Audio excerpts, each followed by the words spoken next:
ಜಿಲ್ಲೆಯ ಶ್ರೀನಿವಾಸಪುರ ತಾಲೂಕಿನಲ್ಲಿ ಕರ್ನಾಟಕ ರಾಷ್ಟ್ರ ಸಮಿತಿ ಅಂದರೆ ಕೆಆರ್ಎಸ್ ಪಕ್ಷದ ವತಿಯಿಂದ ಜಾಗೃತಿ ಕಾರ್ಯಕ್ರಮ ಹಾಗೂ ಎಸ್ಎಲ್ಸಿಯಲ್ಲಿ ಹೆಚ್ಚು ಅಂಕ ಗಳಿಸಿದ ವಿದ್ಯಾರ್ಥಿಗಳಿಗೆ ಸನ್ಮಾನ ಸಮಾರಂಭ ನಡೆಯಿತು.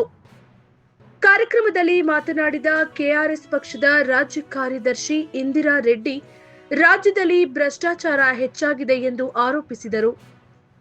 ಸರ್ಕಾರಿ ಕಚೇರಿಗಳಲ್ಲಿ ಸಾಮಾನ್ಯ ಜನರು ತಮ್ಮ ಕೆಲಸ ಮಾಡಿಸಿಕೊಳ್ಳಲು ಲಂಚ ನೀಡಬೇಕಾದ ಪರಿಸ್ಥಿತಿ ನಿರ್ಮಾಣವಾಗಿದೆ. ಉನ್ನತ ಶಿಕ್ಷಣ ಪಡೆದ ಯುವಕರಿಗೂ ಸರಿಯಾದ ಉದ್ಯೋಗ ಸಿಗುತ್ತಿಲ್ಲ ಎಂದು ಅವರು ಅಸಮಾಧಾನ ವ್ಯಕ್ತಪಡಿಸಿದರು. ನಮ್ಮ ಪಕ್ಷ ರಾಜಕೀಯಕ್ಕಾಗಿ ಅಲ್ಲ, ಜನಸೇವೆಗೆ ಬಂದಿದೆ. ಜನರ ಬದುಕಿನಲ್ಲಿ ನಿಜವಾದ ಬದಲಾವಣೆ ತರಬೇಕು. ಮತಕ್ಕಾಗಿ ಹಣ ನೀಡುವವರ ಹಿಂದೆ ಹೋಗುವುದರಿಂದ ಸಮಾಜ ಹಾಳಾಗುತ್ತಿದೆ ಎಂದು ಹೇಳಿದರು. ಶ್ರೀನಿವಾಸಪುರಕ್ಕೆ ಮಲ್ಟಿ ಸ್ಪೆಷಾಲಿಟಿ ಆಸ್ಪತ್ರೆ, ರೈತರಿಗೆ ಕೋಲ್ಡ್ ಸ್ಟೋರೇಜ್ ಹಾಗೂ ನಿರುದ್ಯೋಗ ಸಮಸ್ಯೆಗೆ ಪರಿಹಾರ ತರಬೇಕು ಎಂದು ಅವರು ಹೇಳಿದರು. ಕಾರ್ಯಕ್ರಮದ ಕೊನೆಯಲ್ಲಿ ಎಸ್ಎಸ್ಎಲ್ಸಿಯಲ್ಲಿ ಹೆಚ್ಚು ಅಂಕ ಗಳಿಸಿದ ವಿದ್ಯಾರ್ಥಿಗಳನ್ನು ಸನ್ಮಾನಿಸಲಾಯಿತು. ಈ ಸಭೆ ಯುವ ಜನತೆ ಮತ್ತು ಮಹಿಳೆಯರಲ್ಲಿ ಹೊಸ ಆತ್ಮವಿಶ್ವಾಸ ತುಂಬಿದ ಕಾರ್ಯಕ್ರಮವಾಗಿ ಗಮನ ಸೆಳೆಯಿತು.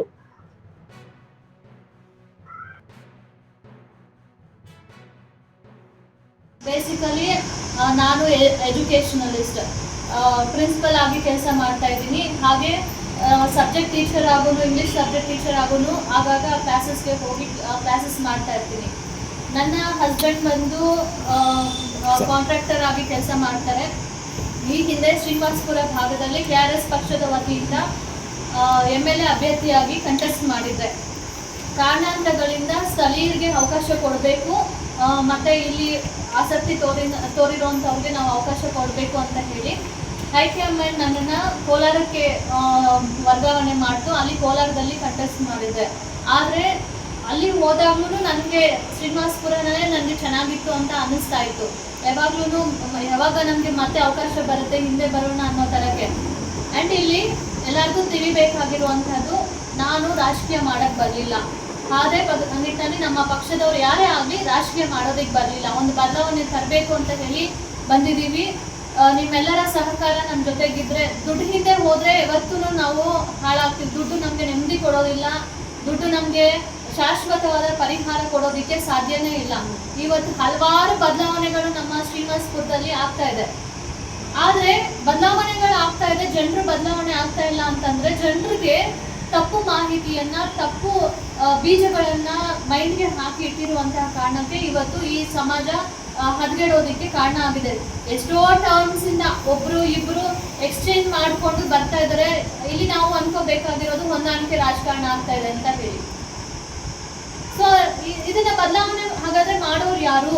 ಒಂದು ಹೆಜ್ಜೆ ಯಾರು ಮುಂದೆನೆ ಹಾಕ್ಲಿಲ್ಲ, ಧೈರ್ಯನೇ ಮಾಡಲಿಲ್ಲ.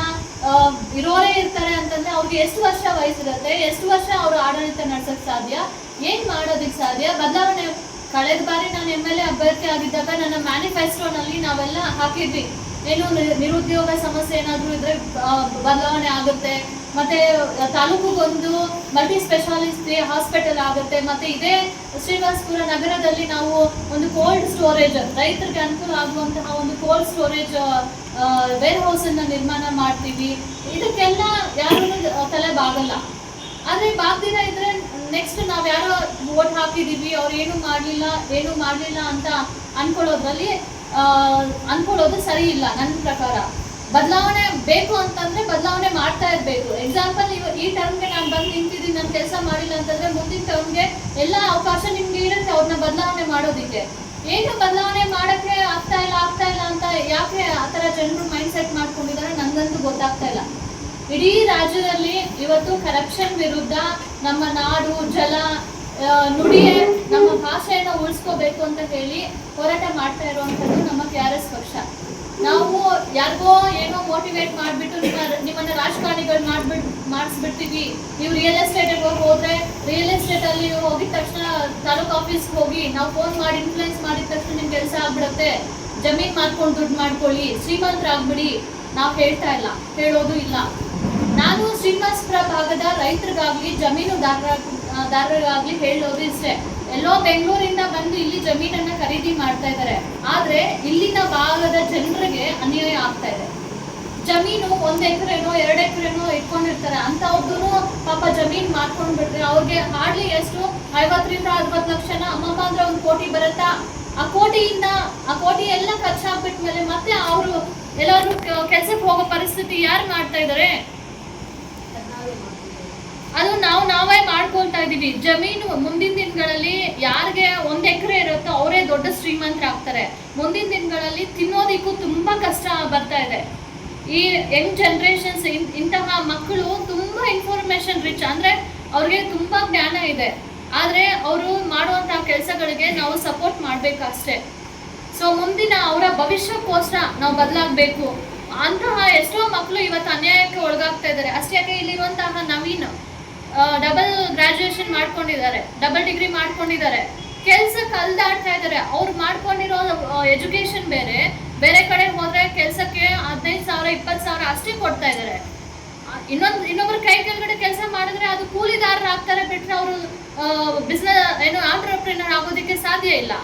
ಇದನ್ನೆಲ್ಲ ಬದಲಾವಣೆ ಮಾಡಬೇಕು. ಈ ಥರದವರು ಹೆಮ್ಮೆಯಿಂದ ನನ್ನ ಕ್ಷೇತ್ರದಲ್ಲೇ ನನಗೆ ಅವಕಾಶ ಇದೆ, ನಾನು ಇಲ್ಲೇ ಬೆಳಿತೀನಿ, ಇಲ್ಲೇ ಇರ್ತೀನಿ, ಇಲ್ಲೇ ಸಾಯ್ತೀನಿ ಅಂತ ಹೇಳ್ಕೊಳ್ಳೋದ್ರಲ್ಲಿ ಎಷ್ಟು ಹೆಮ್ಮೆ ಇದೆ. ಪ್ರತಿಯೊಂದು ಪ್ರಜೆನೂ ಮನ್ಸು ಮಾಡಬೇಕು. ದುಡ್ಡು ಶಾಶ್ವತ ಅಲ್ಲ. ಯಾರೋ ಓಟ್ಗೆ ದುಡ್ಡು ಕೊಡ್ತಾರೆ ಅಥವಾ ಜಾತಿ ಹಿಂದೆ ಮೇಯ್ನ್ ಆಗಿ ಇವತ್ತು ರಾಜಕಾರಣ ನನ್ನ ಜಾತಿಯವನು, ನನ್ನ ಧರ್ಮದವನು, ನಾನೇನೋ ಬಿಸ್ನೆಸ್ ಮಾಡ್ತಾ ಇದ್ದೀನಿ, ನನ್ನ ಪಾರ್ಟ್ನರು, ಈ ಥರಕ್ಕೆ ಡಿವೈಡ್ ಆಗ್ತಾ ಇದ್ದಾರೆ ಬಿಟ್ರೆ ಅಲ್ಲಿ ಏನು ಬದಲಾವಣೆಗಳು ಆಗ್ತಾ ಇಲ್ಲ. ದಯವಿಟ್ಟು ನಾವೆಲ್ಲ ಹೋಗಿ ಮಟ್ಟದಲ್ಲಿ ಇವಾಗ ಏನು ಸಭೆಗಳನ್ನು ಆಯೋಜನೆ ಮಾಡಿದ್ದೀವಿ, ಈ ಸಭೆಗಳು ಅವೇರ್ನೆಸ್ ಮೂಡಿಸುವಂಥದ್ದು. ಅದೇ ನಿಟ್ಟಿನಲ್ಲಿ ಲೋಕಲ್ ಜನರ ಸಹಕಾರ ಇಲ್ದಿರ ನಾವೇನು ಮಾಡೋದಕ್ಕೆ ಸಾಧ್ಯ ಇಲ್ಲ. ಇಲ್ಲಿ ಏನೋ ಒಂದು ಸಮಸ್ಯೆ ಬಂದಿದೆ ಅಂತಂದ್ರೆ ಒಂದು ಯಾವುದೋ ಲ್ಯಾಂಡ್ ಲಿಟಿಗೇಷನ್ ಬಂತು ಅಥವಾ ಮತ್ತೊಂದು ಬಂತು, ಅದು ನ್ಯಾಯಬದ್ಧವಾಗಿದ್ರೆ ನಾವು ಹೋಗಿ ಸಪೋರ್ಟ್ ಮಾಡ್ಬೋದು. ಅದು 4 ಜನಕ್ಕೆ ಅನುಕೂಲ ಆಗತ್ತಂದ್ರೆ ಹೋಗಿ ಸಪೋರ್ಟ್ ಮಾಡ್ಬೋದು. ಆದ್ರೆ ಬಡವರಿಂದ ಕಿತ್ಕೊಂಡು ಬಂದು ತಿಂದು ಮತ್ತೊಬ್ಬರಿಗೆ ಹಂಚುತ್ತೀವಿ, ನಾವು ತಿಂತೀವಿ, ನಾವು ಬೆಳಿತೀವಿ ಅನ್ನೋಂಥವ್ರಿಗೆ ನಾವು ಹೇಗೆ ಸಪೋರ್ಟ್ ಮಾಡಕ್ ಸಾಧ್ಯ? ಇನ್ ಕೇಸ್ ಆ ಸಪೋರ್ಟ್ ಮಾಡಿದ್ರು ನಮ್ಮ ಜೊತೆಗೆ ಬರೋವಂಥವ್ರು ಏನು ಅನ್ಕೊಳ್ತಾರೆ, ಪ್ರಾಮಾಣಿಕರು ಏನು ಅನ್ಕೊಳ್ತಾರೆ? ಸೊ ಇದನ್ನೆಲ್ಲ ನಾವು ಬದಲಾವಣೆ ಮಾಡಬೇಕು. ಏನಕ್ಕೆ ನಾವು ಸರ್ಟಿಫಿಕೇಟ್ಸ್ ಇಟ್ಕೊಂಡಿರೋದು? ಏನಕ್ಕೆ ಓದ್ಬಿಟ್ರೆ ಸಾಕಾಗಲ್ವಾ? ನಾನು MBA ಗ್ರಾಜುಯೇಷನ್ ಮಾಡ್ಕೊಂಡಿದ್ದೀನಿ. ಆದ್ರೂ ಇವತ್ತಿನ ಸಮಾಜದಲ್ಲಿ ನನಗೊಂದು ಗೌರ್ಮೆಂಟ್ ಅಲ್ಲಿ ಒಂದು ಕೆಲಸ ಬೇಕು ಅಂತಂದ್ರೆ ನಾನು ಲಂಚ ಕೊಟ್ಟಿಲ್ಲ ಅಂತಂದ್ರೆ ಕೆಲಸ ಸಿಗಲ್ಲ. ರಿಸರ್ವೇಷನ್ಸ್ ಅಲ್ಲಿ ಒಂದಷ್ಟು ಡಿವೈಡ್ ಆಗುತ್ತೆ, ಲಂಚ ಕೊಡೋದ್ರಲ್ಲಿ ಒಂದಷ್ಟು ಡಿವೈಡ್ ಆಗುತ್ತೆ. ಇವತ್ತು KES UPS ಎಕ್ಸಾಮ್ಸ್ ಬರೆಯುವಂಥವ್ರಿಗೆ ಎಕ್ಸಾಮ್ಸ್ ಡೇಟ್ಸ್ ಅನೌನ್ಸ್ ಮಾಡಿದ್ರು, ಅಪ್ಲಿಕೇಶನ್ ಬಿಡುಗಡೆ ಮಾಡಲ್ಲ, ಹಾಲ್ ಟಿಕೆಟ್ಗೆ ಸಮಸ್ಯೆ, ಎಲ್ಲ ಪಾಸ್ ಔಟ್ ಆಗಿ ಹೋದ್ರೂ ಅಲ್ಲಿ ಇಂಟರ್ವ್ಯೂಗಳಲ್ಲಿ ಸಮಸ್ಯೆ, ಇದೆಲ್ಲಾನು ಆಗ್ತಾ ಇದೆ. ಇಂಟರ್ವ್ಯೂನಲ್ಲಿ ಪಾಸ್ ಆದ್ರೂ ಲಂಚ ಕೊಟ್ಟಿಲ್ಲ ಅನ್ನೋ ಕಾರಣಕ್ಕೆ ಹೋಲ್ಡ್ ಮಾಡಿಟ್ಟಿರ್ತಾರೆ. ಇಲ್ಲೇ ಚಿಕ್ಕಬಳ್ಳಾಪುರದಲ್ಲಿ ಮೀನಾಕ್ಷಿ ಅನ್ನೋರು ತುಂಬಾ ಸ್ಟ್ರಗಲ್. ಅವರು PDO ಅಂತ ಹೇಳಿ PDO ಆಗಿ ಆಯ್ಕೆ ಆಗಿದ್ದಾರೆ ಅಂತ ಹೇಳಿ ಎಲ್ಲ ಲೆಟರ್ ಕೊಟ್ಟು ಎಲ್ಲ ನೋಟಿಸ್ ಬೋರ್ಡಲ್ಲಿ ಹಾಕಿದ್ರು ಸಮೇತ ಮೀನಾಕ್ಷಿ ಅನ್ನೋರು ಬೇರೆಯವ್ರು ಇದ್ದಾರೆ ಅಂತ ಹೇಳಿ ಇನ್ನೊಬ್ಬರನ್ನ ತೋರಿಸಿ ಕರ್ಕೊಂಡು ಹೋಗಿ ಅವರು ಅನ್ಎಜುಕೇಟೆಡ್ ಅಂದ್ರೆ ಎಲಿಜಿಬಿಲಿಟಿ ಇಲ್ದಿರೋಂತಹ ಎಜುಕೇಶನ್ ಪಡ್ಕೊಂಡಿರ್ತಾರೆ, ಅವ್ರನ್ನ ಕರ್ಕೊಂಡು ಹೋಗಿ ಆ ಸ್ಥಾನದಲ್ಲಿ ಕೂರಿಸಿರ್ತಾರೆ. ಅವರು ಮೀನಾಕ್ಷಿ ಬೇರೆ ಇನಿಷಿಯಲ್ ಇರುತ್ತೆ, ಇವರು ಇನ್ನೊಂದು ಇನಿಷಿಯಲ್ ಅಲ್ಲಿ ಇರ್ತಾರೆ. ಈ ತರ ಮೋಸ ಆಗ್ತಾ ಇದೆ. ಹಾಗಾದ್ರೆ ಓದಿರುವಂತವ್ರು ಎಲ್ಲಿಗೆ ಹೋಗ್ಬೇಕು? ಓದಿರುವಂತವ್ರು ಲಿಟ್ರಲ್ ಆಗಿ ಇವತ್ತು ಏನು ಮಾಡ್ತಾ ಇದಾರೆ, ಟೀಮ್ ಮಾಡ್ಕೊಳ್ತಾ ಇದಾರೆ, ಹೋರಾಟಕ್ಕೆ ರೋಡ್ಗೆ ಇಳಿತಾ ಇದ್ದಾರೆ. ಹೋರಾಟ ಮಾಡಿ ಮಾಡಿ ಮಾಡಿ ದಂದು ಲಾಸ್ಟ್ಗೆ ಏನಕ್ಕೂ ಪ್ರಯೋಜನ ಇಲ್ಲ, ಆ ತರಕ್ಕೆ ಆಗ್ಬಿಡ್ತಾ ಇದ್ದಾರೆ. ಎಷ್ಟೋ ಜನ ನೀವು ನಿಮ್ಮ ಊರುಗಳಲ್ಲಿ ಉದಾಹರಣೆ ತಗೋಬೇಕಾದ್ರೆ ನೋಡ್ಬೋದು, ಓದಿರುವಂತಹ ಅವನು ಅಷ್ಟು ಓದಿದಾನಪ್ಪ, ಆದ್ರೂ ಮನೆಯಲ್ಲೇ ಬಿದ್ದಿದ್ದಾನೆ, ಏನು ಕೆಲಸ ಮಾಡ್ತಾ ಇಲ್ಲ, ಈ ತರ ಮಾತಾಡುವಂತವ್ರು ಇದ್ದಾರೆ. ಯಾಕೆ ಅವ್ರಿಗೆ ಆ ಪರಿಸ್ಥಿತಿ ಬಂದಿದೆ? 10ನೇ ತರಗತಿ ಓದಿರುವಂತವ್ರಿಗೆ ಒಳ್ಳೆ ಜಾಬ್ ಬಂದಿರುತ್ತೆ, ಪೋಸ್ಟ್ ಗ್ರಾಜುಯೇಷನ್ ಮಾಡ್ಕೊಂಡಿರೋರಿಗೆ ಕಡಿಮೆ ಜಾಬ್ ಬಂದಿರುತ್ತೆ. ಅವ್ರ ವಿದ್ಯಾಭ್ಯಾಸಕ್ಕೆ ತಕ್ಕ ಹಾಗೆ ಅರ್ಹತೆ ಇರುವಂತಹ ಪೋಸ್ಟ್ಗಳು ಸಿಗ್ತಾ ಇಲ್ಲ, ಜಾಬ್ಗಳು ಸಿಗ್ತಾ ಇಲ್ಲ, ಸಂಬಳಗಳು ಸಿಗ್ತಾ ಇಲ್ಲ. ಯಾಕೆ? ನೀವು ಟ್ಯಾಕ್ಸ್, ನಾವಾಗ್ಲಿ ಟ್ಯಾಕ್ಸ್ ಕಟ್ತೀವಿ. ಇವತ್ತು ಟೀ ತರಿಸೋದ್ರಿಂದ ಹಿಡಿದು ನಾವೇ ಸ್ವಲ್ಪ ಏನೆಲ್ಲ ಅರೇಂಜ್ಮೆಂಟ್ಸ್ ಮಾಡ್ಕೊಂಡು ಬಂದೀವಿ. ನೀವು ಬಸ್ ಫೇರ್ ಇಂದ ಹಿಡಿದು ಪೆಟ್ರೋಲಿಂದ ಹಿಡಿದು ಎಲ್ಲಾನು ಸಮೇತ ಇವತ್ತು ಟ್ಯಾಕ್ಸ್ ಕಟ್ತಾ ಇದೀವಿ. ಆ ಟ್ಯಾಕ್ಸ್ ಹಣದಿಂದ ಇವತ್ತು MLAಗಳಿಗೆ, MP ಗಳಿಗೆ, ಮೆಂಬರ್ ಇಂದ ಹಿಡಿದು ತಹಸೀಲ್ದಾರ್ಗಳಿಗೆ ಪಂಚಾಯತಿ ಡೆವಲಪ್ಮೆಂಟ್ ಆಫೀಸರ್ PDOಗಳಿಗೆ ಅವರ ಅಂಡರಲ್ಲಿ ಕೆಲಸ ಮಾಡ್ತಕ್ಕ ಯಾವುದೇ ಸರ್ಕಾರಿ ಅಧಿಕಾರಿ ಆಗಲಿ ಜನರ ಸರ್ಕಾರಕ್ಕೆ ಸಂಬಂಧಪಟ್ಟ ಮನುಷ್ಯರಾಗಲಿ ಅವ್ರಿಗೆ ನಮ್ಮ ತೆರಿಗೆ ಹಣದಿಂದ ಸಂಬಳ ಕೊಡಲಾಗುತ್ತೆ. ಆದರೆ ಸಂಬಳ ಅವ್ರಿಗೆ ಪಾಕೆಟ್ ಮನಿ ಇದ್ದಂಗೆ ಇವತ್ತು.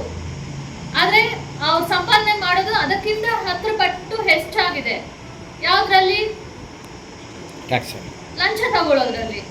ಏನ್ ಕೆಲ್ಸಕ್ಕೆ ಹೋದ್ರು ಇವತ್ತು ಇದಿಲ್ಲ ಅದಿಲ್ಲ ಆ ಡಾಕ್ಯುಮೆಂಟ್ ಇಲ್ಲ ಈ ಡಾಕ್ಯುಮೆಂಟ್ ಇಲ್ಲ, ನಾವು ಸರಿ ಮಾಡ್ತೀವಿ, ನಾವು ದುಡ್ಡು ತಗೊಳ್ಳಲ್ಲ, ಹಾಗಾದ್ರೆ ಹೋಗಿ ಡಾಕ್ಯುಮೆಂಟ್ ತಗೊಂಡ್ ಬನ್ನಿ. ಪಾಪ ಜನರು ದಿನಾ ಅಲ್ದಾಡ್ತಾರೆ, ಪ್ರತಿ ದಿನ ಬಸ್ಸಲ್ಲಿ ಬರ್ತಾರೆ, ಇಲ್ಲಿ ಕುತ್ಕೊಳ್ತಾರೆ, ನೀರ್ಗೂ ದುಡ್ಡು ಕೊಟ್ಟು ತಗೊಳ್ತಾರೆ. ಅಲ್ಲಿ ಕೂಲಿ ನಾಲಿ ವೇಸ್ಟ್ ಮಾಡ್ಕೊಂಡು ಬಂದು ನೀರಿಗೆ ದುಡ್ಡು ಕೊಟ್ಟು ತಗೊಳ್ತಾರೆ. ಮತ್ತೆ ಊಟಕ್ಕೆ ಮಧ್ಯಾಹ್ನವರೆಗೂ ವೇಟ್ ಮಾಡ್ತಾರೆ, ಊಟ ಯಾರು ಕೊಟ್ಟಿರಲ್ಲ, ಹಸಿವಾಗಿರುತ್ತೆ. ಹೋಟೆಲ್ ಹೋದಾಗ ಅಗೇನ್ ಅದು ದೊಡ್ಡ ಎಕ್ಸ್ಪೆನ್ಸಸ್ ಆಗುತ್ತೆ. ಇದನ್ನೆಲ್ಲ ಯಾರು ಪ್ರಶ್ನೆ ಮಾಡ್ತಾ ಇದ್ದಾರೆ? ನಮ್ಮ ಜೇಬಿನ ಹಣ ಎಲ್ಲಿ ವ್ಯರ್ಥ ಆಗ್ತಾ ಇದೆ? ನಾವು ಯಾಕೆ ಇದನ್ನೆಲ್ಲ ಯೋಚನೆ ಮಾಡ್ತಾ ಇಲ್ಲ? ನಾವು ಜಾತಿ ಹಿಂದೆ ಹೋಗ್ಬಿಟ್ರೆ ಇದೆಲ್ಲ ನಮ್ಗೆ ಕಡಿಮೆ ಆಗ್ಬಿಡತ್ತಾ? ನಾವು ಪಾರ್ಟಿ ಹಿಂದೆ ಹೋಗ್ಬಿಟ್ರೆ ಇದೆಲ್ಲ ನಮ್ಗೆ ಕಡಿಮೆ ಆಗತ್ತಾ? ನಮ್ಮ ಶಕ್ತಿ ನಮ್ಮಲ್ಲಿದೆ. ನಾವು ಯಾರೋ ಬಂದು MLA ಅಭ್ಯರ್ಥಿ ಆಸ್ ಪರ್ ನಿಮ್ಮ ಪ್ರಕಾರ MLA ಅಭ್ಯರ್ಥಿ ಅಂದ್ರೆ ಹೆಂಗಿರ್ಬೇಕು, ಏನಾಗಿರ್ಬೇಕು, ಏನ್ ಕೆಲಸ ಮಾಡ್ಬೇಕು? ನಾನು ನಿಮ್ಮನ್ನ ಪ್ರಶ್ನೆ ಕೇಳ್ತಾ ಇದ್ದೀನಿ. ಒಂದು MLA ಅಂತಂದ್ರೆ ನಿಮ್ಮ ಪ್ರಕಾರ, ನಿಮ್ಮ ಮನಸ್ಸಿನ ಪ್ರಕಾರ ಏನ್ ಕೆಲಸ ಮಾಡ್ಬೇಕು, ಹೇಗಿರ್ಬೇಕು?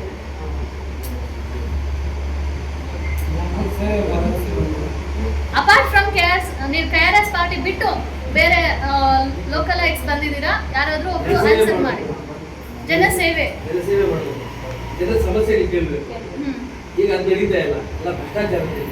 ಅವ್ರು ಮಾಡ್ತಾ ಇದ್ದಾರಾ ಇಲ್ವಾ ನಾವು ಕೇಳ್ತಾ ಇಲ್ಲ. ಬಟ್ ಒಂದು MLA ಅಂತಂದ್ರೆ ನಮ್ಮೆಲ್ಲರ ಸೇವೆ ಮಾಡ್ತೀವಿ. ನಮ್ಗಿರೋಂತಹ ಸಮಸ್ಯೆಗಳನ್ನ ಅಸೆಂಬ್ಲಿಯಲ್ಲಿ ಹೋಗಿ ಮಾತಾಡ್ತೀವಿ. ಅಸೆಂಬ್ಲಿಯಲ್ಲಿ ಒಂದಷ್ಟು ಫಂಡ್ಸ್ ತಗೊಂಡು ಬಂದು ನಮ್ಮ ಕ್ಷೇತ್ರವನ್ನ ಅಭಿವೃದ್ಧಿ ಮಾಡ್ತೀವಿ. ಇವತ್ತಿಗೆ ಲಾಸ್ಟ್ ಬಜೆಟಿನ ಅಮೌಂಟ್ ಎಷ್ಟು? ಒಂದು ವರ್ಷಕ್ಕೆ ಪ್ರತಿ ವರ್ಷ ಬಜೆಟ್ ರಿಲೀಸ್ ಮಾಡ್ತಾರೆ. ಲಾಸ್ಟ್ ಬಜೆಟ್ ಅಲ್ಲಿ ಎಷ್ಟು ಅಮೌಂಟ್ ಬಿಡುಗಡೆ ಮಾಡಿದ್ರು ನಮ್ಮ ಸರ್ಕಾರ?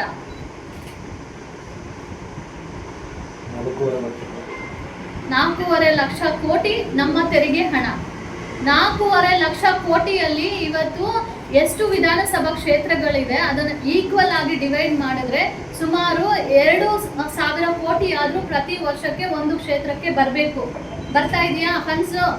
ಕೇಳಿದ್ರೆ ಆಪೋಸಿಷನ್ ಪಾರ್ಟಿ ನಾವು JDS ಇದ್ದೀವಿ, ಕಾಂಗ್ರೆಸ್ ಅವ್ರು ಸರ್ಕಾರದಲ್ಲಿದ್ದಾರೆ, ಹಾಗಾಗಿ ನಮ್ಗೆ ಫಂಡ್ಸ್ ಕೊಡ್ತಾ ಇಲ್ಲ. ಅದಕ್ಕೆಲ್ಲ ಕೊಡ್ತಾ ಇಲ್ಲ. ಆದ್ರೆ ರಿಯಲ್ ಎಸ್ಟೇಟ್ ಮಾಡೋದಕ್ಕೆ ಮಾತ್ರ ಅನುಕೂಲ ಮಾಡ್ತಾ ಇದೆ. ಅದಕ್ಕೆಲ್ಲ ಕೊಡ್ತಾ ಇಲ್ಲ. ಇಂಡಸ್ಟ್ರೀಸ್ ತರೋದಕ್ಕೆ ಅನುಕೂಲ ಮಾಡ್ತಾ ಇದೆ. ಅದಕ್ಕೆಲ್ಲ ಕೊಡ್ತಾ ಇಲ್ಲ. ಅವ್ರ ಮನೆಗಳು ಬೆಳೆಸ್ಕೊಳ್ಳೋದಕ್ಕೆ ಅನುಕೂಲ ಮಾಡಿಕೊಡ್ತಾ ಇದೆ. ಹೊಂದಾಣಿಕೆ ರಾಜಕಾರಣನ ಇದು? ಅದು ನಾವು ಇಷ್ಟು ಕಷ್ಟಪಟ್ಟು ಬೆವರು ಸುರಿಸ್ಕೊಂಡು ರಕ್ತ ಹರಿಸಿ ಪ್ರತಿ ದಿನ ಬೆಳಿಗ್ಗೆಯಿಂದ ಸಾಯಂಕಾಲವರೆಗೂ ದುಡಿದ್ರು. ಎಷ್ಟೋ ಜನ ಬೆಂಗಳೂರಲ್ಲಿ ನಾವು ನೋಡ್ತೀವಿ, ಬೆಳಗ್ಗೆ ಒಂದು ಶಿಫ್ಟು, ರಾತ್ರಿ ಒಂದು ಶಿಫ್ಟು. ಯಾಕಂತಂದ್ರೆ ಎಲ್ಲ ಪದಾರ್ಥಗಳ ಮೇಲೆ ರೇಟ್ ಜಾಸ್ತಿ, ಕಾಸ್ಟ್ ಆಫ್ ಲಿವಿಂಗ್ ಜಾಸ್ತಿ, ಬಾಡಿಗೆ ಮನೆಗಳ ರೆಂಟ್ ಜಾಸ್ತಿ. ಪ್ರತಿ ತಿಂಗಳು 10% 11% ಬಾಡಿಗೆದಾರರಿಗೆ ಎಷ್ಟು ಮನ್ಸು ಬರುತ್ತೋ ಅಷ್ಟೆಲ್ಲ ಹೈಕ್ ಮಾಡ್ಕೊಳ್ತಾ ಹೋಗ್ತಾ ಇರ್ತಾರೆ. ಇವತ್ತಿಗೆ ನಮ್ಮ ಅಕ್ಕಪಕ್ಕದಲ್ಲಿರುವಂಥವ್ರು ಹೇಳೋದು ಮಿನಿಮಮ್ ಅಂದರೆ 15,000 ರೂಪಾಯಿ ಒಂದು ಸಿಂಗಲ್ ಬೆಡ್ರೂಮ್ ಮನೆ ಬಾಡಿಗೆ. ಒಂದು ಮನುಷ್ಯನಿಗೆ ಬೇರೆ ಕಡೆ ಹೋದಾಗ ಇಂಥ ಡಬಲ್ ಡಿಗ್ರಿ ಮಾಡಿರುವಂಥವ್ರಿಗೆ 20,000 ಸಂಬಳ ಕೊಡಿದ್ರೆ 15,000 ಬಾಡಿಗೆನೇ ಹೋದರೆ 5,000ದಲ್ಲಿ ಏನು ಪರ್ಚೇಸ್ ಮಾಡೋಕ್ಕೆ ಸಾಧ್ಯ? ಒಂದು 5 ಲೀಟರ್ ಎಣ್ಣೆ ಖರೀದಿ ಮಾಡ್ಬೇಕಂದ್ರೆ ಎಷ್ಟಾಗುತ್ತೆ? ಇವತ್ತು ಅಮ್ಮಮ್ಮ ಅಂದ್ರೆ 2,000 ಒಳಗಡೆ ಒಂದು ಒಳ್ಳೆ ಬ್ರ್ಯಾಂಡ್, ಅದರಲ್ಲೂ ಬ್ರ್ಯಾಂಡ್ ರಿಫೈನ್ಡ್ ಅಂತ ಹೇಳಿ ಪೆಟ್ರೋಲಿಯಂ ಪ್ರಾಡಕ್ಟ್ಸ್ ನ ಮಿಕ್ಸ್ ಮಾಡ್ತಾರೆ. ಅದನ್ನ ನಾವು ಬ್ರ್ಯಾಂಡ್ ಅಂತ ಹೇಳ್ಕೊಂಡು ಯಾರೋ ಸೆಲೆಬ್ರಿಟಿಗಳು ಅಡ್ವರ್ಟೈಸ್ಮೆಂಟ್ ಮಾಡಿದ್ರು ಅಂತ ನಾವು ಬ್ರ್ಯಾಂಡ್ ಅಂತ ಹೇಳಿ ಅದ್ರ ಹಿಂದೆ ಬಿಟ್ಕೊಂಡು ನಾವು ಪರ್ಚೇಸ್ ಮಾಡ್ತೀವಿ. ಆದ್ರೆ ನಮ್ಮ ಅಕ್ಕಪಕ್ಕದ ಮನೆಯಲ್ಲೇನೆ ಏನು ಗಾಣಿಗೆ ಆಯಿಲ್ ಮ್ಯಾನುಫ್ಯಾಕ್ಚರ್ ಮಾಡ್ತಾರೆ, ಅದನ್ನ ಮಾಡ್ತಾ ಇದ್ದಾರೆ. ಅವರಿಂದ ತಗೊಳ್ಳಿ ಅಂತಂದ್ರೆ ಈಗೋ ಪ್ರಾಬ್ಲಮ್. ಅವ್ರ ಹತ್ರ ನಾನು ಹೋಗಿ ಯಾಕೆ ನಾನು ದುಡ್ಡು ಕೊಡ್ಬೇಕು, ನಾನು ಯಾಕೆ ದುಡ್ಡು ಕೊಡ್ಬೇಕು ಅಂತ ಹೇಳಿ ಅವ್ರ ಹತ್ರ ಖರೀದಿ ಮಾಡೋದು ಬಿಟ್ಟು ಇಲ್ಲಿ ಪೆಟ್ರೋಲಿಯಂ ಪ್ರಾಡಕ್ಟ್ಸ್ ಖರೀದಿ ಮಾಡ್ಕೊಂಡು ನಾವು ತಿನ್ಕೊಂಡು ಕ್ಯಾನ್ಸರ್ಗೆ ದಾರಿ ಮಾಡ್ಕೊಳ್ತಾ ಇದೀವಿ. ಎಲ್ಲ again mafia, medical mafia, real estate mafia, ಪ್ರತಿಯೊಂದು ಮಾಫಿಯಾ ಆಗ್ಬಿಟ್ಟಿದೆ. ಒಂದು MLA ಆಗ್ಬೇಕಂದ್ರೆ ರೌಡಿಸಮ್ ಇರ್ಬೇಕಂತಾರೆ, ಒಂದು MLA ಆಗ್ಬೇಕಂದ್ರೆ ಸೂಟ್ ಕೇಸ್ ಇರ್ಬೇಕಂತಾರೆ. ನನ್ಗಂತೂ ಗೊತ್ತಾಗ್ತಾ ಇಲ್ಲ ಯಾಕೆ ಸೂಟ್ ಕೇಸ್ ಇಟ್ಕೊಂಡು ಬರೋರು ಏನ್ ಮಾಡ್ತಾರೆ, ಅಗೇನ್ ಸೂಟ್ ಕೇಸ್ ಖಾಲಿ ಮಾಡ್ಕೊಂಡು ಮತ್ತೆ ಫುಲ್ ಮಾಡ್ಕೊಳಕ್ ನೋಡ್ತಾರೆ. ನಾವು ಶ್ರೀನಿವಾಸಪುರದ ಜನರಲ್ಲಿ ನಾವು ಕೇಳ್ಕೊಳ್ತಾ ಇದ್ವಿ. ಈ ಹಿಂದೆ ನಮ್ಮ ಆನಂದ್ ಅವರು MLA ಅಭ್ಯರ್ಥಿಯಾಗಿ ನಿಂತಿದ್ರು. ಯಾರೇ ನಿಂತ್ಕೊಂಡ್ರು ಪರವಾಗಿಲ್ಲ, ಯಾರೇ ನಿಂತ್ಕೊಂಡ್ರು ನಮ್ಗೆ ಪರವಾಗಿಲ್ಲ, ನಮ್ಗೆ ಪವರ್ ಆಸೆ ಯಾವುದೂ ಇಲ್ಲ, ಪವರ್ ಬರಬೇಕು ಅಂತ.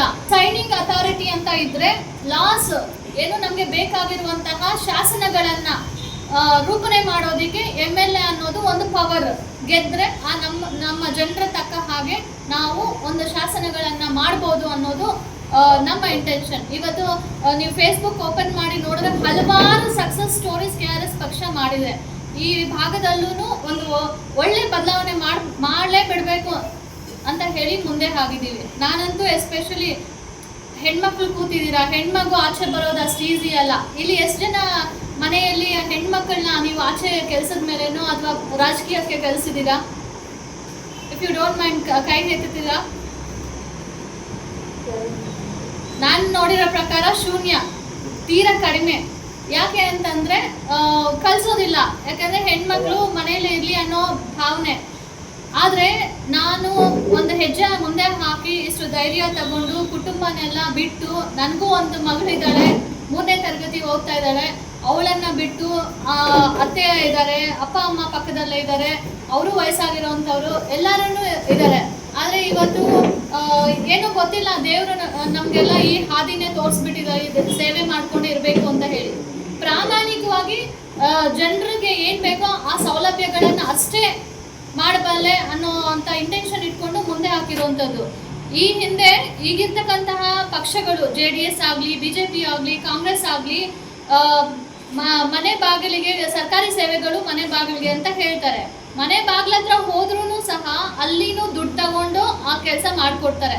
ಆದರೆ ನಾವು ಕಳೆದ 1 ತಿಂಗಳು 2 ತಿಂಗಳಿಂದ ನಾನು ನನ್ನ ಗ್ರಾಮದ ಸೈನಿಕ, ನನ್ನ ಗ್ರಾಮದ ಅಭಿವೃದ್ಧಿಯೇ ನನ್ನ ಗುರಿ ಅಂತ ಹೇಳಿ ಈ ಟ್ಯಾಗ್ಲೈನ್ ಯಾಕೆ ಕೊಟ್ಟಿದ್ದೀವಿ ಅಂತಂದರೆ, ಪ್ರತಿಯೊಂದು ಪ್ರಜೆಯಲ್ಲೂ ಆ ಮನಸ್ಸಲ್ಲೂ ಬರಬೇಕು, ಈ ಊರು ನನ್ನದು, ಈ ಊರಿಗೆ ನಾನೇ ಏನಾದರೂ ಒಳ್ಳೇದು ಮಾಡ್ಕೋಬೇಕು, ಎಲ್ಲರನ್ನು ಒಗ್ಗೂಡಿಸ್ಕೊಳ್ಳೋಣ, ಯಾವ ಜಾತಿ ಆದರೆ ಏನು, ಯಾವ ಧರ್ಮ ಆದರೆ ಏನು ಅಂತ ಹೇಳಿ ನಾವು ಮೊದಲು ತಿಳ್ಕೋಬೇಕು.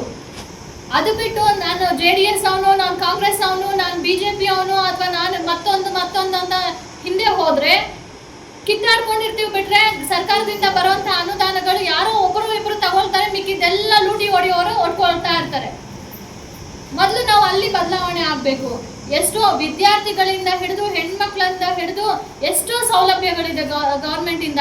ಬಡವರು ಅಂತ ಹೇಳ್ತಾ ಇದ್ದಾರೆ. ಆ ಸೌಲಭ್ಯಗಳನ್ನು ನಾನು ನೋಡಿದಾದ್ಮೇಲೆ ಇಷ್ಟು ಸೌಲಭ್ಯಗಳಿವೆ. ಒಬ್ಬೊಬ್ಬರು ಎಲಿಜಿಬಿಲಿಟಿ ಇರೋವಂಥವ್ರು ತಗೊಂಡ್ರೆ ಒಂದೊಂದು ಮನೆಗೂ ಮಿನಿಮಮ್ 15,000 ರಿಂದ 20,000 ದುಡ್ಡು ಬರುತ್ತೆ. ಆ ಸೌಲಭ್ಯಗಳನ್ನೆಲ್ಲ ಪ್ರಾಮಾಣಿಕವಾಗಿ ತಗೊಂಡ್ರೆ. ಯಾಕೆ ಜನರು ಅದನ್ನೆಲ್ಲ ಬಿಟ್ಬಿಟ್ಟು ಮತ್ತೆ ಸಾಲ ಮಾಡ್ಕೊಂಡು ಹೋಗ್ತಾ ಇದ್ದಾರೆ? ಅದೊಂದು ಟ್ರಿಕ್ಸ್. ಇಲ್ಲಿ ಏನು ಶ್ರೀನಿವಾಸಪುರ ಭಾಗದಲ್ಲಿ ಸಾಲ ಕೊಡೋದು ಒಂದು ಟ್ರಿಕ್ಸ್. ರಾಜಕೀಯಕ್ಕೆ ಹೆಣ್ಮಕ್ಳನ್ನ ಸೇರಿಸ್ಬೇಕು, ಒಗ್ಗೂಡಿಸ್ಬೇಕು, ಅದು ಇದು ಅಂತ ಹೇಳಿ ಹೆಣ್ಮಕ್ಳಿಗೆ ಸಾಲ ಕೊಡೋದು 30,000 50,000 ಅಂತ ಹೇಳಿ ಸಂಘಗಳು ಮಾಡಿಕೊಂಡು ಸಾಲ ಕೊಡೋದು. ಯಾಕೆ? ಮತ್ತೆ ಅವರಿಂದ ವಸೂಲಿ ಮಾಡೋದು ಯಾಕೆ? ಆ ಸಾಲ ಏನು 50,000 ಕೊಡ್ತಾರಂದ್ರೆ ಮತ್ತೆ ಅದರಲ್ಲಿ 5,000 ಅವ್ರು ಇಟ್ಕೊಂಡು 45,000 48,000 ಈ ಥರ ಕೊಡ್ತಾ ಇದ್ದಾರೆ. ಯಾರು ಅದೆಲ್ಲ ಮಾಡ್ತಾ ಇರೋದು? ಯಾರು ಮಾಡ್ತಾ ಇದ್ದಾರೆ? ದಯವಿಟ್ಟು ನಮ್ಮವ್ರು ಯಾರು ಆನ್ಸರ್ ಮಾಡಬೇಡಿ. ಅವರಲ್ಲಿ ಅವೇರ್ನೆಸ್ ಇದ್ರೆ ಅವ್ರು ಆನ್ಸರ್ ಮಾಡ್ತಾರೆ. ಪ್ರಭಾವಿಗಳು, ಇನ್ಫ್ಲೂಯೆನ್ಸ್ ಮಾಡುವಂಥವ್ರು, ಲೋಕಲ್ ಲೀಡರ್ಸ್, ಅವ್ರು ಯಾರೋ ಈಗ ಒಂದು ಊರಲ್ಲಿ ಒಬ್ರು ಮೆಂಬರ್ ಆಗಿ ಅಥವಾ ಪಕ್ಷದಲ್ಲಿ 3 ಜನ ಒಂದು ಪಕ್ಷದಲ್ಲಿ ನಿಂತಿದ್ದಾರೆ, ಕೆಲಸ ಮಾಡ್ತಾ ಇದ್ದಾರೆ ಅಂತಂದ್ರೆ ಆ 3 ಜನ ಸೇರ್ಕೊಂಡು ಮಾಡಿರುವಂತ ಕೆಲಸನೇ ಅಲ್ವಾ?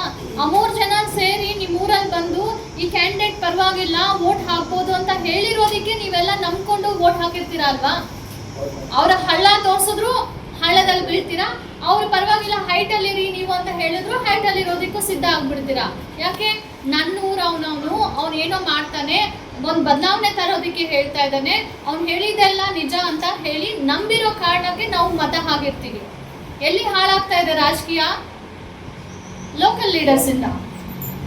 ಲೀಡರ್ ಅಂದ್ರೆ ಹೆಂಗಿರ್ಬೇಕು? ನಿಮ್ ತರ ಇರ್ಬೇಕಾ? ದೇವನಹಳ್ಳಿನ ಉದಾಹರಣೆ ಅಂತ ತಗೊಳ್ಳಿ. ಮತ್ತೆ ಬೆಂಗಳೂರು ಗ್ರಾಮಾಂತರ, ದೇವನಹಳ್ಳಿ, ಆನೇಕಲ್ಲು, ಈ ಕಡೆ ಎಲ್ಲ ರಾಮನಗರ, ಈ ಕಡೆ ಎಲ್ಲ ಉದಾಹರಣೆ ತಗೊಳ್ಳಿ. ಅಲ್ಲಿ ಇಂಡಸ್ಟ್ರಿ ಬರ್ತಾ ಇರೋದ್ರಿಂದ ಏನ್ ಎಫೆಕ್ಟ್ ಆಗ್ತಾ ಇದೆ ಅಂತ ಸ್ವಲ್ಪ ನಿಮ್ಗೆ ಏನಾದ್ರು ಯಾರಿಗಾದ್ರು ಅವೇರ್ನೆಸ್ ಇದೆಯಾ, ಜಾಗೃತಿ ಇದೆಯಾ? ಇಂಡಸ್ಟ್ರೀಸ್ ಬರ್ತಾ ಇರೋದ್ರಿಂದ ಹೂಡಿಕೆದಾರರು ಯಾರಾಗಿರ್ತಾರೆ, ನನ್ಗೆ ಅವಕಾಶ ಸಿಗುತ್ತಾ?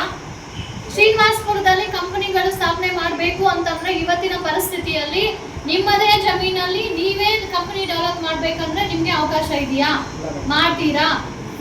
ಯಾರೋ ತಮಿಳ್ನಾಡು, ಚೆನ್ನೈ, ಫಾರಿನ್, ಬೇರೆ ಕಂಟ್ರೀಸ್ ಇಂದ ಬರುವಂತವ್ರಿಗೆ, ವಿದೇಶಿಗಳಿಗೆ MNC ಕಂಪನಿಗಳು ಸ್ಥಾಪನೆ ಮಾಡೋದಕ್ಕೆ ಇಲ್ಲಿ ಅವಕಾಶಗಳು ಮಾಡಿಕೊಡ್ತಾ ಇದ್ದಾರೆ. ಇಲ್ಲಿನ ಜನರು ಒಂದು ಕಡೆ ಜಮೀನ್ ಕಳ್ಕೊಳ್ತಾ ಇದ್ದಾರೆ, ಮತ್ತೊಂದು ಕಡೆ ಉದ್ಯೋಗ ಅವಕಾಶ ಕಳ್ಕೊಳ್ತಾ ಇದ್ದಾರೆ, ಮತ್ತೊಂದು ಕಡೆ ಉದ್ಯೋಗ ಸಿಕ್ಕಿದ್ರು ಅವರ ಅಂಡರ್ ಅಲ್ಲಿ ಹೋಗಿ ಕೂಲಿ ನಾಲಿ ಮಾಡ್ಕೊಂಡು ಬದುಕುವಂತ ಪರಿಸ್ಥಿತಿ ಆಗಿದೆ. ಲ್ಯಾಂಡ್ ಕೊಟ್ಟು ಓನರ್ ಆಗ್ಬೇಕಾ, ಅಥವಾ ಲ್ಯಾಂಡ್ ಓನರೇ ಕಂಪನಿಯಲ್ಲಿ ಹೋಗಿ ಕೆಲಸ ಮಾಡ್ತಾರಂದ್ರೆ ಲ್ಯಾಂಡ್ ಇಟ್ಕೊಂಡು ಏನ್ ಪ್ರಯೋಜನ? ಇವತ್ತು ಲ್ಯಾಂಡ್ ಕೊಡಲ್ಲ ಅಂತ ಹೇಳಿ ರೈತರು ಅಲ್ಲಿ ಫೈಟ್ ಮಾಡ್ತಾ ಇದ್ರೆ ಯಾವೊಬ್ಬ ಅಪೋಸಿಷನ್ ಲೀಡರು ಹೋಗಿ ಯಾಕೆ ನೀವು ಫೈಟ್ ಮಾಡ್ತಾ ಇದ್ದೀರಾ, ಯಾಕೆ ಸರ್ಕಾರಕ್ಕೆ ಏನು ಅಂತ ಪ್ರಶ್ನೆ ಮಾಡ್ತಾ ಇಲ್ಲ. ದೇವನಹಳ್ಳಿ ಭಾಗದಲ್ಲಿ, ಆನೇಕಲ್ ಭಾಗದಲ್ಲಿ ರೈತರು ಇಲ್ಲ, ಇದು ನಮ್ಮ ಜಮೀನು, ನಮ್ಮ ಅಜ್ಜಿ ತಾತ ಓಡಾಡಿರುವಂತಹ ನೆನಪುಗಳು ಈ ಜಮೀನಲ್ಲಿ ಇದೆ ಅಂತ ಹೇಳ್ಬೇಕಾದ್ರೆ ಅಲ್ಲಿನ ಕುತಂತ್ರಕ್ಕೆ, ರಾಜಕಾರಣಿಗಳ ಕುತಂತ್ರಕ್ಕೆ, ಅದು ಇಂಡಸ್ಟ್ರೀಸ್ ಬಂದ್ರೆ ಲಾಭ ಯಾರಿಗೆ? ನಮ್ಗಾಗತ್ತ ಲಾಭ? ನಿಮ್ಗಾಗತ್ತ ಲಾಭ?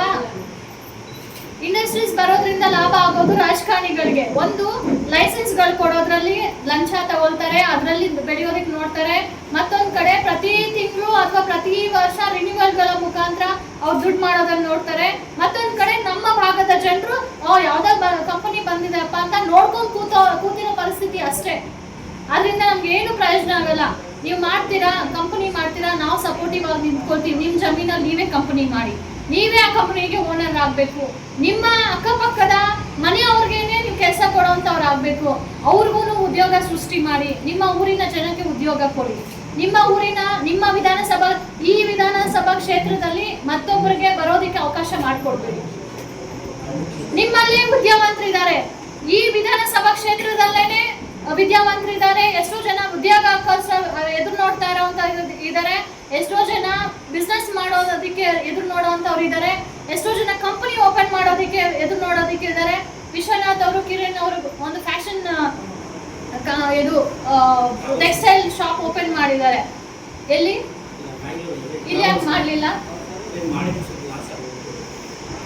ನಮ್ಮವ್ರು ಇಲ್ಲಿ ಮಾಡಿದ್ದಾರೆ ಅಂತಂದ್ರೆ ಅಲ್ಲಿ ಬಿಸ್ನೆಸ್ ಕೊಡೋದಕ್ಕೆ ನಮ್ಮವರೇ ಸಿದ್ಧ ಇರಲ್ಲ. ಯಾಕಂದ್ರೆ ಗ್ರಜ್ಜು, ಈಗೋ ಪ್ರಾಬ್ಲಮ್ಮು, ಇದೆಲ್ಲ ಇರುವಂತಹ ಸಮಸ್ಯೆಗಳನ್ನ ನಿರ್ವಹಿಸ್ಕೊಂಡು ಎಲ್ಲ ಇದು ಮಾಡ್ಕೊಂತ ಅವರು ಒಳ್ಳೆಯ ಮಾರ್ಕ್ಸ್ ಅನ್ನ ಪಡ್ಕೊಂಡು ಇವತ್ತು ಈ ಶ್ರೀನಿವಾಸಪುರಕ್ಕೆ ಒಂದು ಮಾದರಿ ಆಗಬೇಕು. ಇನ್ನೂ ಹೆಚ್ಚಿನ ವಿದ್ಯಾಭ್ಯಾಸ ಓದ್ಕೊಂಡು ನಮ್ಮ ಮನೆಗಳಿಗೆ ಆಧಾರ ಸ್ತಂಭವಾಗಿ ನಿಲ್ಬೇಕು ಅಂತ ಹೇಳಿ ವಿದ್ಯಾರ್ಥಿಗಳು ಅವರು ಬಂದಿದ್ದಾರೆ. ನೀವೆಲ್ಲ ಮಾತಾಡಿದ್ದಾದ್ಮೇಲೆ ಅವ್ರಿಗೆ ಸನ್ಮಾನದ ಕಾರ್ಯಕ್ರಮ ಇರುತ್ತೆ. ಯಾಕೆ ಸನ್ಮಾನ ಅಂದ್ರೆ ಅವರು ಹೆಚ್ಚಿನ ಮಟ್ಟದಲ್ಲಿ ಇನ್ನೂ ಓದೋದಕ್ಕೆ, ಮತ್ತೆ ನಾವು ಓದಿರೋದಕ್ಕೆ 4 ಜನ ನಮ್ಮನ್ನ ಗುರುತಿಸ್ತಾ ಇದ್ದಾರೆ. ಇನ್ನೂ ಹೆಚ್ಚಿನ ಮಟ್ಟದಲ್ಲಿ ನಾವು ಮುಂದೆ ಹೋಗಿ ಏನೋ ಒಂದು ಬದಲಾವಣೆ ಮಾಡೋಣ ಅಂತ ಅವ್ರಿಗೂ ಧೈರ್ಯ ಬರುತ್ತೆ. ಅವ್ರ ಜೊತೆ ನಾವು ನಿಲ್ಲೋಣ. ಅವ್ರು ಏನಾದರೂ ಒಂದು ಮಾಡಬೇಕು ಅಂತಂದ್ರೆ ನಾವು ನಮ್ಮ ಕೈಯಲ್ಲಾದಷ್ಟು ಗೈಡ್ಲೈನ್ಸ್ ಆಗಲಿ, ಎಲ್ಲಿ ಕೆಲಸಗಳು ಸಿಗುತ್ತೆ, ಯಾವ ಕೋರ್ಸ್ ತಗೊಂಡ್ರೆ ಒಳ್ಳೇದಾಗುತ್ತೆ, ಏನು ಮಾಡಿದ್ರೆ ಚೆಂದ ಇರುತ್ತೆ ಅಂತ ಹೇಳಿ ಅವ್ರಿಗೂ ನಾವು ಅಕ್ಕ ತಂಗಿಯರ ರೀತಿ ಅಥವಾ ಅಣ್ಣ ತಮ್ಮಂದಿರ ರೀತಿ ಗೈಡ್ಲೈನ್ಸ್ ಅನ್ನ ಕೊಟ್ಕೊಳ್ತಾ ಈ ಒಂದು ಒಳ್ಳೆಯ ಪರಿಸರವನ್ನ ನಾವೆಲ್ಲ ಸೇರಿ ಆರ್ಗನೈಸ್ ಮಾಡೋಣ ಅಂತ ಹೇಳ್ತಾ ಥ್ಯಾಂಕ್ ಯು. ನಿಮ್ಮ